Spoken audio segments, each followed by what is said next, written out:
Orang-orang ini saya pikir tidak perlu lagi ada persidangan selanjutnya. Ketika tuduhan mereka tidak terbukti, saya minta orang-orang ini harus segera dijeblosin ke penjara. Gak usah gertak-gertak kami. Buktinya sampai hari ini gak ada pengacaranya mau nuntut.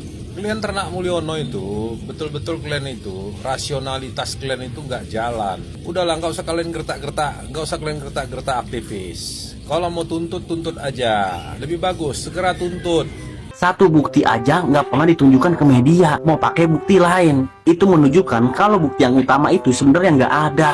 Dan kata-kata ingin menunjukkan ijazah asli pengadilan, saya pikir itu hanya upaya mengulur waktu aja untuk menyiapkan kebohongan-kebohongan selanjutnya. Dongo. Dari banyaknya penggugat ijazah dari Pak Jokowi, tentu ada yang tidak menyukainya. Bahkan ada juga yang menginginkan untuk para yang selalu meminta ijazah asli dari Pak Jokowi itu segera dimasukkan ke dalam penjara. Yang dianggap mereka itulah pembuat kegaduhan. Coba kalian dengarkan ini. Orang-orang ini saya pikir tidak perlu lagi ada persidangan selanjutnya. Ketika tuduhan mereka tidak terbukti, saya minta orang-orang ini harus segera dijeblosin ke penjara. Karena memang orang-orang ini malas hidup merdeka, bosan bebas. Jadi sekali-sekali mereka itu ditegasin. Sekali-sekali mereka itu didisiplinkan agar tahu adab, agar tahu moral, agar hidupnya itu tidak semata-mata untuk menghasut dan memprovokasi rakyat Indonesia. Abang ini apa nggak dengar ya statement dari Pak Jokowi yang mengatakan ingin melaporkan juga orang-orang yang sudah merusak nama baiknya dengan selalu meminta ijazah asli dari Pak Jokowi. Dan tentu hal itu pun diinginkan oleh para pemburu ijazah dari Pak Jokowi, di mana mereka menunggu Pak Jokowi melaporkan sehingga nanti ketika di pengadilan harus membuktikan ya. Nah itulah yang ditunggu-tunggu. Coba kita lihat dulu video ini. Jokowi serang balik penuntut ijazah palsu. Kalau asli kok nggak berani tunjukin ijazah ke publik? Guys, ternyata Jokowi dinilai mulai ubah strategi loh buat hadapi polemik ijazah palsu. Menurut pengamat politik yaitu Buni Yani, sekarang Jokowi dalam mode penyerang. Buni sendiri menilai Jokowi ini aneh. Bukannya menjawab isu tuntutan yaitu menunjukkan ijazah palsu ke publik, kok malah mengancam balik para penuntut? Bukannya malah bikin rakyat makin curiga kalau Jokowi nggak mau transparan. Apalagi, bagi Buni UGM juga terkesan kasih perlindungan ke Jokowi. Buni juga menilai Jokowi lebih percaya diri akan menang, karena jaringan penegak hukum masih di bawah bayangan kekuasaan. Walaupun buzzer Jokowi sendiri udah nggak semasif kayak dulu karena minimnya pendanaan sebab udah bukan pejabat negara lagi. Padahal sebenarnya bagi Buni, Jokowi cukup tunjukkan ijazah asli ke publik, maka masalah selesai. Kalau menurut kalian, kenapa ya? Kok Jokowi nggak mau tunjukkan ijazah asli ke publik? Nah ini permasalahannya, sampai disinggung juga ya kan sama anak SD. Ya kan, yang kemarin itu viral juga videonya. Nah inilah persoalan sekarang itu. Kenapa Pak Jokowi nggak langsung memperlihatkan ijazah aslinya? Padahal kalau udah dilihatkan beres tuh semua. Nah sekarang kita tahu ya dari tim TPUA sendiri sudah ke Mabes Polri untuk menyerahkan bukti baru ijazah palsu Jokowi ke Mabes Polri. Nah teman-teman semua, dan sudah diterima ya. Sekarang mah gampang, sudah sangat jelas-jelasan. Baik itu skripsinya yang ada di UGM maupun ijazahnya yang ditunjukkan oleh Jokowi kepada awak media itu adalah palsu. Dan inilah yang menambah keyakinan kita sehingga memasukkan itu ke Barreskrim dan sekaligus mendorong ini sudah 15 bukti kita masukkan kok belum bergerak juga. Belum ada penyelidikan, belum ada penyidikan. Sudah seharusnya karena ini menjadi perhatian publik dari konteks bukti. Dari segi orang, itu kan, sebenarnya kita saja TPUA bisa 3 atau 4 diminta keterangan bisa dalam bentuk tindak lanjut. Kemudian Pak Rismon, Rio, Roy, Dr. Tifa, itu bisa juga diminta keterangan oleh Barreskrim. Sudah 7 orang tuh. Tambah lagi rektor, wakil-wakil rektor, dekan, udah 4 tuh. Jadi 11 orang tuh. Tambah awak media, 11 media taruhlah, 22 orang. Kemudian lagi belum si Sandi Putra yang menunjukkan ini asli gitu ya. Belum Afri Awang, belum yang lain-lain. Saya kira kalau dijumlahkan sebenarnya Barreskrim sudah bisa meminta keterangan dari 30 orang gitu. Dengan 15 bukti yang kita masukkan, ditambah dengan 30 orang yang potensial untuk bisa diminta keterangannya, ini bukan peristiwa pidana sederhana. Dan ini sangat bisa untuk ditindaklanjuti. Makanya inilah dorongan kita melalui tambahan bukti ini. Hayu Bareskrim mulai melangkah melakukan penyelidikan dan penyidikan atas dugaan palsunya ijazah UGM-nya Jokowi. Saya kira itu harapan kami dan mudah-mudahan ini menjadi perhatian Kapolri, sekaligus juga ini menjadi perhatian Presiden. Karena masalah ijazah palsu ini masalah yang serius. Dan juga Bapak Amin Rais nih meminta sangat kepada Bapak Jokowi. Dengarkan dulu yang ini. Sebaiknya Mas Jokowi sesegera mungkin Anda memerintahkan sejumlah lawyer atau kuasa hukum yang sudah ditunjuk untuk segera menyeret para tokoh yang tidak pernah berhenti meminta Jokowi untuk menunjukkan ijazah aslinya. Tuh kan, walaupun Pak Amin Rais ini selalu dicap tukang fitnah gitu ya. Bahkan Pak Amin Rais sendiri menyarankan Pak Jokowi untuk segera menggerakkan para lawyernya untuk menyeret tokoh-tokoh yang tak berhenti menyuarakan ijazah palsu Pak Jokowi. Tuh bayangin, ini gimana ini? Dan juga ada yang mengatakan bahwasanya ya, kalau misalnya terbukti ijazah Pak Jokowi itu palsu, maka Pak Jokowi akan membayar hutang negara. Ini bagaimana ini? Nah, itu pun dijelaskan oleh Pak Mahfud MD ya. Oke teman-teman semua, ini juga komentar daripada netizen. Kita lihat videonya. Kalau memang benar ijazah Jokowi palsu, Jokowi harus mengembalikan semua yang difasilitasi negara. Sampai yang katanya uang hadiah rumah, uang 30 juta itu harus dikembalikan. Bahkan Pak Jokowi bagi-bagi lempar-lempar baju itu, kalau itu anggaran negara harus dikembalikan itu. Ditarik lagi tuh bajunya gitu loh. Kalian aku bilang nggak percaya, nggak usah gertak-gertak kami. Buktinya sampai hari ini nggak ada pengacaranya mau nuntut. Kalian ternak Mulyono itu, betul-betul kalian itu, rasionalitas kalian itu nggak jalan. Itu yang namanya Resmond dan lain-lain semuanya, itu berdasarkan investigasi. Nggak sekedar cuman cuap-cuap. Udahlah, nggak usah kalian gertak-gertak, nggak usah kalian gertak-gertak aktivis. Kalau mau tuntut, tuntut aja. Lebih bagus, segera tuntut. Nah, kalau dituntut akhirnya ke pengadilan, berarti Pak Jokowi itu akan membuktikan ijazah aslinya. Selesai polemik ini. Nanti kalian bilang, nanti nangis di penjara. Kalian ini, aduh. Ya udah, tuntutlah, tuntut. Dari kemarin ku bilang, jangan gertak-gertak kami yang bersuara. Jangan takut-takutin kami. Kalau Pak Jokowi merasa itu fitnah, ya segera dituntut. Segera tuntut aktivis itu.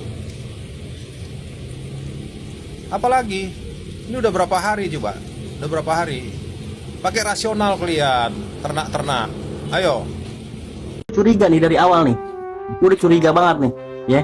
Kuasa hukumnya bilang kan menunjukkan di pengadilan. Jokowi bilang kan menunjukkan keadilan. Sampai UGM akan menunjukkannya di pengadilan. Semua jawaban itu sama dan kompak. Logikanya gini, yang dituntut ijazah, tinggal tunjukkan ijazahnya. Nggak usah pakai berlaga. Dan satu-satunya bukti seseorang pernah kuliah. Satu bukti aja nggak pernah ditunjukkan ke media. Mau pakai bukti lain. Itu menunjukkan kalau bukti yang utama itu sebenarnya nggak ada. Dan kata-kata ingin menunjukkan ijazah asli pengadilan, gue pikir itu hanya upaya mengulur waktu aja untuk menyiapkan kebohongan-kebohongan selanjutnya, seperti membuat angkatan manipulasi, membuat disertasi manipulasi, dan juga hasil skripsi yang dimanipulasi. Tinggal tunjukkan aja bos, kelar masalah. Itu juga kalau ada, pakai muter-muter, bukan satu-satunya bukti kalau orang pernah kuliah. Yang satu aja nggak sanggup dikeluarin, mau pakai bukti kedua, dongo. Halo guys, bicara soal ijazah palsu Jokowi, kita lihat yang menuntut soal pembuktian ijazah palsu ini kan dokter, profesor, ya pokoknya dari kalangan akademisi. Tapi yang bilang kalau ijazah itu asli, itu ya buzzer, ormas, dan preman. Nah kira-kira kalau seperti ini, apa ya indikasinya? Salam. Ya kalau memang itu palsu misalnya, kayak palsu katanya, menurut Roy Suryo. Terus mau ngapain? Iya makanya itu pertanyaannya, mau ngapain? Okay. Kalau terbukti palsu terus ngapain? Ngapain? Pemalsuan ijazah adalah tindak pidana pasal 263 KUHP. Barang siapa membuat surat palsu atau memalsukan surat yang dapat menimbulkan suatu hak, ini termasuk ijazah, badut. Ya tadi dari Bang Tulang Damai Hari Lubis saya disuruh tunggu di mobil, terus disuruh mundur dulu, jaga jarak, antisipasi apa itu ormas-ormas nggak jelas itu ya, grip atau apa itu, Hercules. Apa lo hubungannya Hercules dengan Pak Joko Widodo? Harusnya kan yang mendatangi yang katanya alumninya itu, masa memangnya Hercules alumni UGM? Hah? Hercules itu semacam pesawat kan harusnya. Preman begitu, aduh, nggak ada peradaban kita ya. Masa kita mau maju aja pun langsung mundur, katanya memburu, sudah ditandai ya. Ya, sudah ditandai. Oke, saya tunggu di Tanah Batak Hercules. Ya. Saya tunggu di Tanah Batak, kalau berani datang kau. Itu loh. Biar kita uji nyali dulu kau, ya. Kalau kita mau cara kekerasan ya kita layani lah. Apa boleh buat? Ya. Kalau memang premanisme ya masa kita berdebat ilmiah sama preman, kan nggak ada gunanya itu. Ya. Ya kan, kalau mereka bawa senjata tajam nggak mungkin lagi kita mati konyol. Kalau itu memang pilihan terakhir kan kita ingin meningkatkan peradaban dengan ilmiah. Saya tantang juga pengacaranya Pak Joko Widodo, di mana saya hoaxnya, di mana ujaran kebenciannya, di mana berita bohong. Ya, saya upload itu di Twitter itu dari foto saya. Lagi viral isu Pak Jokowi ijazah palsu. Satu Indonesia heboh. Hei, anti nyamuk malaria. Padahal isu itu dari dulu ada. Kenapa sekarang heboh kali rakyat Indonesia ini? Bodoh kali jadi orang dia. Bisa isunya itu melebihi isu Justin Bieber yang money. Goblok. Kita itu lagi diadu domba, divide et impera. Kalian sadar nggak? Gara-gara isu ini naik, kalian nggak sadar kalau harga sembako udah naik. Beli cabai kalian, biar tahu kalian sekarang cabai itu bukan rasanya yang pedas, harganya pedas. Tampaknya Jokowi mulai menyadari konsekuensi dari ijazah palsu bukan hanya soal malu atau tidak, tapi jauh lebih serius dari itu. Yaitu, jika ijazahnya terbukti palsu, maka jabatannya menjadi tidak sah. Maka otomatis semua surat hutang yang dibuatnya, yaitu sekitar 20.000 triliun, baik untuk belanja pemerintah maupun untuk keperluan BUMN, menjadi tidak sah, alias menjadi tanggung jawab dia pribadi. Itulah sebabnya dia mulai mengerahkan seluruh kekuatan yang dimilikinya, baik polisi, preman, para menteri, DPR, para pakar hukum, bahkan para buzzernya. Semua saat ini bekerja keras untuk membelanya soal kasus ijazah palsu ini. Itulah sebabnya belakangan ini mulai muncul para pakar-pakar hukum yang membuat counter strike, bahwa sekalipun ijazahnya palsu, semua keputusannya selama jadi presiden adalah tetap sah. Salah satu senjata yang paling sering digunakan buzzer untuk mengcounter narasi ini adalah video dari Mahfud MD. Seolah-olah jika sudah Mahfud MD yang mengatakan, maka otomatis itu menjadi sahih, dan semua fakta hukum langsung gugur bagaikan daun berguguran di taman. Karena itu saya mengajak kita semua untuk melihat quote dari Mahfud MD yang menyatakan sekalipun ijazah Jokowi palsu, semua keputusannya selama jadi presiden adalah sah. Setelah itu nanti kita bahas. Yang hari ini terjadi berlangsung di Jogja, Pak.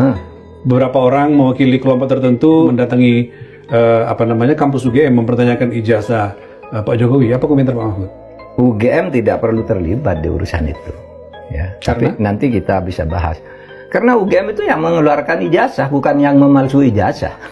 Iya kan? UGM tinggal mengatakan, loh saya sudah mengeluarkan dulu ijazah ini. Silahkan kalau tidak percaya kan gitu. Tetapi sebenarnya ada yang mengatakan ini orang-orang yang gugat-gugat sama Pak Jokowi ini kok tidak selesai-selesai sih. Sudah lewat pengadilan, lewat berkali-kali. Memang menurut saya pengadilannya tidak proporsional. Yang sudah ditempuh selama ini tidak proporsional, iya, tidak cukup mewakili. Iya. Kalau mau sebut itu diadili oleh peradilan perdata. Perdata itu adalah konflik kontraktual antara dua pihak. Nah Pak Jokowi ini konflik dengan siapa secara perdata urusan ijazah? Nggak ada kan? Ya betul, pengadilan negeri kami tidak berwenang. Lalu yang lebih gila lagi kan Katanya, oh ini kalau terbukti ijazah Jokowi ini palsu, seluruh keputusannya selama menjadi presiden batal, itu salah. Kalau di dalam hukum tata negara enggak begitu, di dalam hukum administrasi tata negara enggak begitu. Kalau hanya presiden tidak memenuhi syarat lalu jadi dengan cara memaksa, dengan cara manipulasi, lalu semua keputusannya salah. Oh, dulu Bung Karno juga salah, mengambil kekuasaan yang melanggar konstitusi. Dari mana? Dari Belanda. Belanda tuh punya konstitusi yang disetujui oleh PBB waktu itu, bahwa Indonesia itu bagian dari Nederland. Tapi Bung Karno lawan konstitusi itu. Satu, Bung Karno mengeluarkan dekret itu melanggar konstitusi. Tapi Bung Karno pada waktu itu mendapat dukungan bahwa saya didukung rakyat. Dan Mahkamah Agung menyatakan iya, demi kepentingan rakyat tidak apa-apa melanggar konstitusi. Maka dekret presiden itu dianggap sah. Orde Baru juga begitu. Nah, oleh sebab itu dalam hukum tata negara itu memahaminya bukan begitu. Kalau keputusan presiden itu hukum administrasi negaranya ada asas namanya asas kepastian hukum. Asas kepastian hukum itu keputusan yang sudah dikeluarkan secara sah itu tidak boleh dibatalkan, tetap mengikat. Nanti ada perhitungan ganti rugi, bukan ke misalnya orang yang misalnya ya Pak Jokowi terbukti ijazahnya tidak sah, misalnya ya, palsu. Lalu kontrak-kontrak dengan luar negeri, dengan perusahaan-perusahaan apa itu dan sebagainya itu batal, nggak bisa dituntut kita secara internasional. Pernyataan Profesor Mahfud MD yang mengatakan bahwa keputusan presiden tidak bisa digugat secara perdata karena presiden adalah jabatan struktural bukan perorangan adalah salah besar dan merupakan pernyataan yang berbahaya. Ini adalah sebuah pemutarbalikan hukum yang sangat nyata dan jelas. Tentunya bisa berakibat fatal bagi keadilan dan kedaulatan rakyat. Mari kita bongkar kesesatan ini berdasarkan berbagai dasar hukum yang berlaku.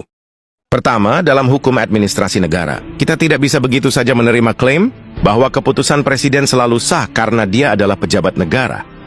Menurut pasal 52 Undang-Undang Tata Usaha Negara, keputusan yang dikeluarkan oleh pejabat yang tidak sah adalah batal demi hukum. Jadi seorang presiden yang terpilih melalui jalur yang cacat hukum atau yang identitasnya dipalsukan, jelas tidak berhak mengambil keputusan apapun atas nama negara.